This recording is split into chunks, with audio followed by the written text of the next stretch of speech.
서치 대표 자리해 모셨습니다. 어서 오세요. 네, 반갑습니다.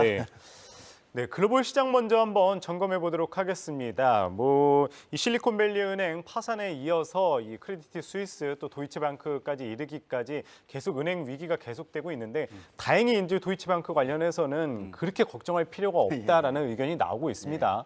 이와 관련해서 좀 어떻게 바라보십니까? 원래 도이치뱅크 나올 때 막 이렇게 도이치뱅크가 그날 떨어졌잖아요. 예. 그럴 때 좀 오버한다 싶었어요. 왜냐하면 그 도이치뱅크하고 그다음에 크레딧 스위스하고 비교하는 건 좀 어불성설이죠. 예, 이유는 많이 있습니다만 도이치뱅크가 가지고 있는 자기 자본 대비해서 코코 펀드라고 얘기하죠. 이렇게 AT1 펀드는 13%밖에 안 되고요. 그다음에 상업용 부동산 비중도 한 25%밖에 안 됩니다. 그리고 다른 은행들은 굉장히 문제가 많이 있지만 다른 거는 뭐 그렇게 중요하지 않는데요. 이 기업 이 도이치뱅크는 뭐 실적도 잘 나고요. 그다음에 앞서 말씀드렸지만 굉장히 뭐 예금도 많이 들어오고 있고 뱅크론도 안 나오고 있고 그러니까 비교 자체는 안 되죠. 단 이제 이걸 통해서 알 수 있는 건 이게 심리가 굉장히 안 좋구나. 그러니까 이게 이런 어떤 일련의 사태가 있으면서 이게 변동성 요인이 작용하고 있구나라는 걸 알 수가 있죠. 그리고 은행도 되게 신속하게 이번에 들어오잖아요. 제가 지난번에도 말씀드렸지만 통화 스왑 같은 것도 하고 막 그런데 그 단기 변동성 요인으로 끝날 것 같다. 그럼 뭐 다행히 이번 사태 관련해서 좀 정부와 이런 당국자들의 좀 빠른 대응이 그나마 좀 리스크를 줄였다는 이야기도 나오고 있어요. 그럼요. 그나마 조금 긍정적인 것 같은데 뭐 지난주에 이제 FOMC도 끝났고 이제 좀 은행발 리스크도 어느 정도 좀 진전된 상황에서 이제는 좀 어떤 변수에 대응을 해야 될지 또 투자자분들이 궁금해하실 것 같은데 대표님이 바라보시기에는 좀 어떠신가요? 예, 좋은 질문입니다. 네. 근데 지나간 거는 지나간 대로 이제 의미로 두고 그쵸. 이제 앞으로 가는 걸 봐야죠.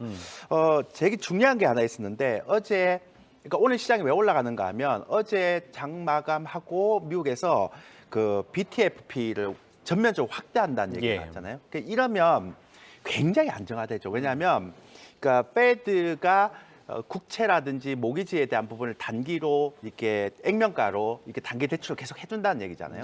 그러면 이게 앞으로 국채를 계속 누군가가 이게 사주면 국채 금리는 떨어질 거고 국채는 올라갈 거고 그러면 국채를 가지고 있는 지방은행 뭐 이런 쪽은 굉장히 또 한숨 돌리는 거 아니겠습니까? 그래서 이런 부분들이 굉장히 좀 긍정적이다. 그래서 우리 시장이 많이 올라갔다라고 보시면 되고요.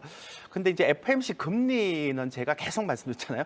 3월 달에 25bp, 그다음에 5월 달에 한 번 더 인상되면 끝. 맞아요. 더 이상 안 된다라고 말씀했는데 이번에 FOMC 기자회견 하니까 그렇게 나오더라고요. 왜 그런가 하면 다른 것 때문에 그런 게 아니에요. 그러니까 만약에 이번에 은행 사태로 인해서 회사채 시장 끝났잖아요, 벌써. 그다음에 또 하나 우리가 볼 수 있는 거는 뭐예요? 우리가 지금 이게 회사채도 끝났지만 은행들이 대출도 안 돼요. 그러면 결론적으로 무슨 얘기입니까? 이게 금리 인상을 하는 효과가 있잖아요. 왜냐하면 시중에 돈이 안 풀리니까. 그러니까 금리 인상에 대한 부분들이 굉장히 크다라고 볼 수 있는 거고요. 그래서 금리 인상 안 된다. 그리고 소비자 물가 지수는 되게 하향 안정화 될 것 같다. 그렇게 봅니다. 자, 이제 중요한 거는 4월 시장에 대한 핵심 포인트, 뭐 4월, 5월도 마찬가지겠지만요. 빅테크 기업 실적이 있죠. 그쵸. 실적을 봐야 됩니다.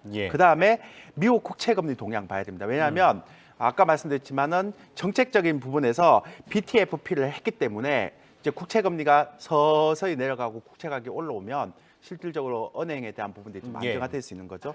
그다음에 달러 인덱스 봐야 됩니다. 왜냐하면 GDP 발표 날 거 아니에요. 저는 2분기, 3분기 마이너스 갈 것 같은데 GDP 발표 나면 아마 달러 인덱스가 약해지면 외국인들이 또 국내 시장으로 들어오겠죠. 마지막으로 소비 지표 봐야 됩니다. 왜냐하면 이번 은행 관련해서 이제는 통화 정책은 아무 의미가 없어요. 그러니까 소비 지표가 어떻게 되는지에 대한 부분. 그러니까 얘들이 빨리 약해지면 빨리 시장에 하락이 오는 거고요. 그다음에 늦게 약해지면 늦게 오는 거죠. 근데 제가 볼 때는 조금 빨리 올 것 같고요. 그다음에 금리 인하를 올해 할 것 같아요. 파월 의장이 아무리 금리 인하 안 한다 그래도 할 것 같아요. 그러면 금리 인하 하는 순간 시장은 또 한 번 크게 하락을 할 수밖에 없죠. 왜냐하면 파월 의장이 금리 절대 안 한다 그랬는데 금리를 해보세요. 그럼 시장이 어떻게 받아들이겠습니까? 금리 인하를 할 정도로 경기가 안 좋냐? 이런 형태죠. 그러니까 결론은 은행발 리스크는 단기적인 변동성 요인이니까 신경 쓰지 마시고 지금은 종목 장세에 계속 대비하자. 이게 제 결론입니다. 말씀하신 것처럼 이제 4월에 좀 주목할 게 가장 먼저 주목할 게 이제 빅테크 기업들의 실적 발표인데 당장 이제 마이크론 실적 발표가 예정돼 있잖아요. 네. 근데 2분기 연속 적자라는 이야기가 있는데 그렇게 되면은 이제 마이크론의 실적을 보고 오히려 이 상반기의 저점을 확인한 뒤에 조금 하반기 갈수록 좀 긍정적으로 바라볼 수가 있는 건가요? 아니요. 그렇진 않아요. 그런 건 아니에요. 네. 지금의 형태는 다 순환매입니다. 순환매. 예. 근데 이번에 빅테크 기업들이 생각보다 실적이 괜찮을 거예요. 근데 왜냐하면 컨센을 너무 낮게 잡았어요. 그리고 그러니까 작년부터 시작해서 계속 구조 조정을 했잖아요. 예. 그러니까 코스트를 많이 깎아놓고 컨센을 많이 낮췄으니까 당연히 실적은 이렇게 컨센보다 올라오죠. 근데 예. 그게 정상적으로 올라오는 수준은 아니니까 의미 없을 것 같고요. 제가 시장 수급에 대해서 딱 세 가지를 갖고 왔는데 예. 준비한 자료 한번 보시면서 제가 좀 설명드릴게요. 예. 처음에 이제 신용 잔고를 갖고 왔는데 이거 굉장히 독특해서 제가 갖고 왔습니다. 제가 지난번에 2조 2천억까지 올라왔는데 이게 1조 정도까지 나와야 된다 그랬잖아요. 예. 근데 600억밖에 안 나오고 있어요. 그러면 신용 잔고 아직 많이 쌓여 있잖아요. 그러네요. 근데 제가 이걸 보면서 굉장히 느꼈던 게 뭐냐면 이제 아마 신용 잔고 많이 올라오더라도 변동성은 좀 적을 거예요. 근데 왜 그런가 하면 요 신용 잔고 중에 최근에 올라오는 대다수가 뭐냐면 최근에 급등했던 섹터. 예. 그러니까 지금처럼 반도체나 다른 섹터들이 올라오는 것들은 신용잔고 많이 안 쌓여 있고요. 최근에 AI라든지 로봇이라든지 2차 전지 소재 같은 쪽에 신용잔고가 굉장히 급속하게 올라오더라고요. 예. 그러니까 그쪽에 대한 부분만 변동성을 조심하면 돼요. 이 첫 번째고요. 자, 두 번째는 외국인들 선물 동향인데요. 이것도 제가 좀 특이해서 말씀드렸습니다. 이게 어제까지인데요. 어제까지 24,000계약 매도잖아요. 예. 근데 원래 이게 시장이 굉장히 안 좋아지려면 24,000계약에서 3만 계약, 4만 계약 계속 매도가 나와야 되거든요. 예. 근데 오늘 지금 만 계약 돌렸어요. 그러네요. 그러니까 결국 또 14,000계약밖에 없잖아요. 즉 무슨 얘기인가 하면 외국인들의 선물 매도 누적이 연속성이 없어요. 그러니까 그것도 뭡니까? 변동성, 박스권 요인이죠. 예. 마지막으로 제가 보는 건 금융투자의 곧버스인데요. 이게 제가 합계를 냈어요. 작년에 1조를 샀거든요. 금융투자가 빨간 게 금융투자인데, 근데 올해 1월달, 2월 초까지만 하더라도 8천억을 청산했는데 이걸 다시 다 줄여버렸어요. 그러니까 금융투자는 인버스 2X ETF를 아직도 해지는 갖고 있다는 거예요. 예. 즉 무슨 얘기인가 하면 하반기에 실물 경기 위기에 대해서, 그러니까 리스크에 대해서 해지를 안 풀고 있다라고 보시면 돼요. 근데 이 세 가지만 딱 보면 시장이 굉장히 부담스러운 요인이잖아요. 외국인들 선물 매도, 신용잔고, ETF. 근데 이전하고는 좀 다르게 연속성이 없거나 하나의 섹터의 신용잔고 올라오거나 아니면 선물 매도가 연속적으로 매도가 안 나오거나 이런 형태가 있어서 이거는 시장이 막 폭락하는 형태의 지표는 아니고 그냥 상방이 막혀 있는 박스권 장세의 그런 대표적인 흐름이다라고 볼 수 있고요. 그러다 보니까 자연스럽게 2차 전지 소재가 조금 눌림목을 보이니까 반도체가 올라오잖아요. 소재도 올라오고. 예. 그리고 뭐 최근에 보면 뭐 이제 여러 가지 섹터가 올라옵니다. 근데 제가 요거 말씀드려야 되겠지만 요거 올라올 때 안 좋은 기업들은 조금 정리를 해주셔야 돼요. 왜냐하면 한번 보세요. 미국은 이번에 은행 사태 나오면서 회사채 지금 거의 정지잖아요. 예. 그러면 이게 한국으로도 전혀 안 될 수가 있나요? 실물 경제 안 좋으면? 그럼 나중 되면 한국에도 이런 문제가 생기면 회사채 발행하기 힘든 종목들, 특히 개별 종목들은 상반기 중에 올려서 어떻게 해야 됩니까? 다 그렇죠. 털어야 되겠죠. 예. 그래서 그 작업을 하고 있다라고 보시면 될 것 같습니다. 예.